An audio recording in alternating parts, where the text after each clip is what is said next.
Second question ആണ്. Question വായിക്കാം.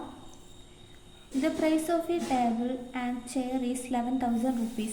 The price of the table and 4 chair is 40,000 rupees. What's the price of each? ക്വസ്റ്റ്യനിൽ പറയുന്നത് ഒരു ടേബിളും ഒരു ചെയറും കൂടി 11,000 റുപ്പീസാണ് വന്നത്. അതേപോലെ ഒരു ടേബിളും 4 ചെയറും കൂടിയിട്ട് 14,000 ആണ്. അങ്ങനെയാണെങ്കിൽ രണ്ടിൻ്റെ പ്രൈസാണ് ചോദിച്ചിരിക്കുന്നത്, ചെയറിൻ്റെയും ടേബിളിൻ്റെയും. അപ്പോൾ നമുക്ക് ചെയ്യാം. അതും ക്വസ്റ്റ്യനിൽ തന്നിരിക്കുന്നത് എടുത്ത് എഴുതിയിട്ടുണ്ട്. പ്രൈസ് ഓഫ് എ ടേബിളും ചെയറും 11,000ഉം പ്രൈസ് ഓഫ് എ ടേബിളും 4 ചെയറും 40,000ഉം. അങ്ങനെയാണെങ്കിൽ ഇതിൽ ഒരു ചെയർ വന്നിട്ടുള്ളൂ, ഒരു ടേബിളും. ഇതിലാണെങ്കിൽ ഒരു ടേബിളും 4 ചെയറും. അപ്പോൾ ഇതിൽ കൂടുതൽ വന്നത് 3 ചെയറാണ്. 3 ചെയർ ഇതിൽ കൂടുതലാണ്. പ്രൈസിൽ ഡിഫറൻസ് എത്ര? 3,000 ആണ്. അപ്പോൾ തന്നെ നമുക്ക് മനസ്സിലായി എന്താണ് 3 ചെയറിന് 3,000 ആണ് വരുന്നത്. റഫായിട്ട് എഴുതുകയാണ്. അതുപോലെ സ്റ്റെപ്പ് എഴുതാൻ വേണ്ടിയിട്ട് നമുക്ക് that is price of 3 chair 3,000 കിട്ടി.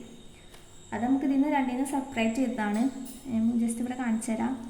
40,000 മൈനസ് 11,000 ഈക്വൽ ടു 3,000 ആണ് നമുക്ക് കിട്ടി 3 ചെയറിൻ്റെ. അങ്ങനെയാണെങ്കിൽ ഒരു ചെയറിൻ്റെ എത്ര ആവും price? So price of a chair, ഒരു ചെയറിൻ്റെ പ്രൈസ് എത്ര ആവും? 1,000 ആവും. വെച്ചിട്ടുണ്ടെങ്കിൽ 3,000 ബൈ എത്ര ചെയറാണ്? 3 ചെയറാണ്. 1,000 കിട്ടി. സോ ഈസിയാണ്. എങ്ങനെ വന്നത് എന്നുള്ളത് ഇതാ ഇവിടെ കൊടുത്തിട്ടുണ്ട് ഓരോന്നിൻ്റെതും.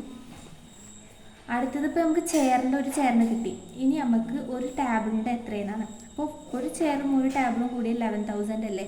ഇതിൽ നിന്ന് ഈ ചെയറിൻ്റെ മൈനസ് ചെയ്യാം. അങ്ങനെയാണ് ഈ ടേബിളിൻ്റെ കിട്ടും. സോ നമുക്ക് ചെയ്യാം. Price of a table equal to 11,000 minus 1,000 equal to 10,000 റുപ്പീസാണ്. സോ നമുക്ക് ടേബിളിൻ്റെയും കിട്ടി, ചെയറിൻ്റെയും കിട്ടി.